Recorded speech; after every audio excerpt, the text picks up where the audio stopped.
À défaut d'être un géant du football mondial comme ses alter-ego et voisins brésiliens, argentins et uruguayens, l'Équateur se contente d'une réputation d'équipe dure, bien organisée, très physique que peu ont envie d'affronter. Surnommée la Tri ou le tricolore, la sélection nationale présente un palmarès vierge, aucun trophée remporté.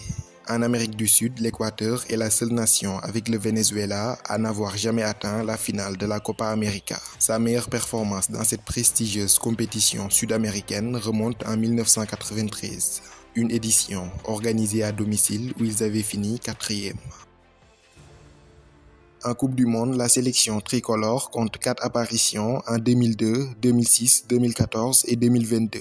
Éliminé au premier tour du mondial en 2002 au Japon et en Corée du Sud, l'Équateur fera sensation en Allemagne 4 ans plus tard. Dans la même poule que l'Allemagne, le pays organisateur, le Costa Rica et la Pologne, ils se débarrassent tranquillement des Polonais 2-0 à Gelsenkirchen lors de leur première sortie. Lors de la deuxième journée, ils écrasent le Costa Rica 3-0 et rallient pour la première fois de leur histoire les huitièmes de finale du mondial.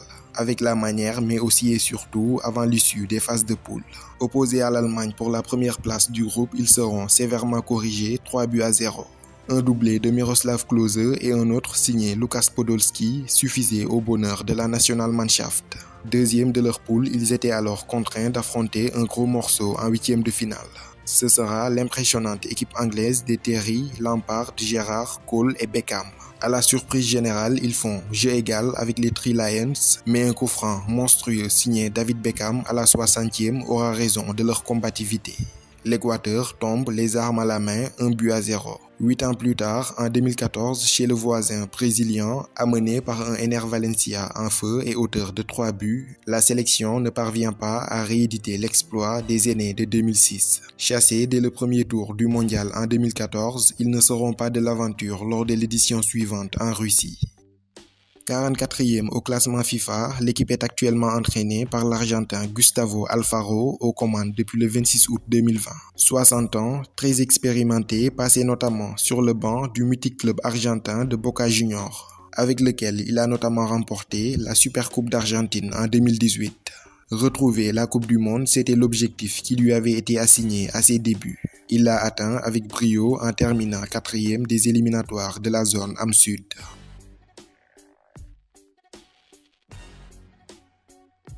Les qualifications au mondial dans la zone Amérique du Sud sont sans doute les plus longues et les plus difficiles, toutes confédérations confondues. Les 10 nations engagées dans cette zone sont regroupées en une seule poule de 10 et chacun joue 18 matchs au total en aller-retour et les 4 premiers sont directement qualifiés pour la Coupe du Monde. Quant au 5e, il ira en barrage avec une nation d'Asie. Cette année, les éliminatoires ont duré 1 an et 5 mois, à l'issue desquels l'Équateur termine 4e avec 7 victoires, 5 matchs nuls et 6 défaites et un total de 26 points, 27 buts marqués et 19 encaissés. Des victoires de prestige face à des grosses cylindrées d'Amérique du Sud sont également à mettre à leur actif, comme face à l'Uruguay qu'ils avaient battu 4-2 à domicile, mais également le Chili qu'ils sont allés défaire 2-0 à Santiago. Les deux meilleures nations du continent que sont le Brésil et l'Argentine, ils les ont tenus en échec 1 but partout à chaque fois. Avec 5 buts à son actif, Michael Estrada, l'attaquant du club mexicain de Cruz Azul, finit meilleur buteur de son équipe lors de ces éliminatoires.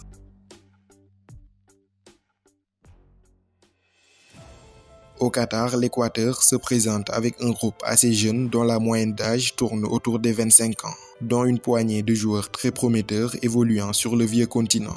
L'un des symboles de cette jeunesse montante, c'est le défenseur central Piero Hincapié. 20 ans seulement et déjà titulaire indiscutable avec le Bayer Leverkusen de Xabi Alonso en Bundesliga.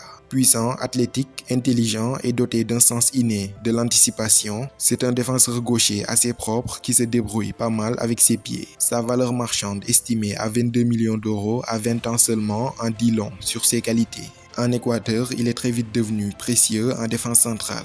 25 sélections depuis le 14 juin 2021 date de sa première apparition en équipe nationale. Il a pour le moment participé à tous les matchs depuis le début du mondial avec son compère de l'axe central Félix Torres, 25 ans, joueur de Santos Laguna au Mexique. Dans l'entrejeu, on retrouve l'excellent Moises Caicedo de Brighton. Très jeune également, tout comme Piero Hincapié, il a 20 ans. En première ligue, son gros volume de jeu et son endurance rappellent les débuts d'un certain N'Golo Kanté à Leicester. Moïse Caicedo a tout simplement les qualités intrinsèques d'un joueur équatorien, généreux, courageux, agressif et énergique. Milieu central déjà très apprécié en Angleterre, il sera peut-être la prochaine grosse vente des Seagulls. Sa valeur marchande est estimée à 38 millions d'euros. Il n'est pas le seul équatorien de l'effectif de Brighton puisque le latéral gauche Pervis Estupiñán y joue également. Ancien partenaire de Boulaye Dia à Villarreal, c'est un latéral assez offensif, capable de multiplier les courses sur son flanc gauche. Incontournable également dans le dispositif défensif de la Tri, il compte une trentaine de sélections. Troisième équatorien de Brighton, Jérémy Sarmiento est un binational anglo-équatorien né à Madrid en Espagne.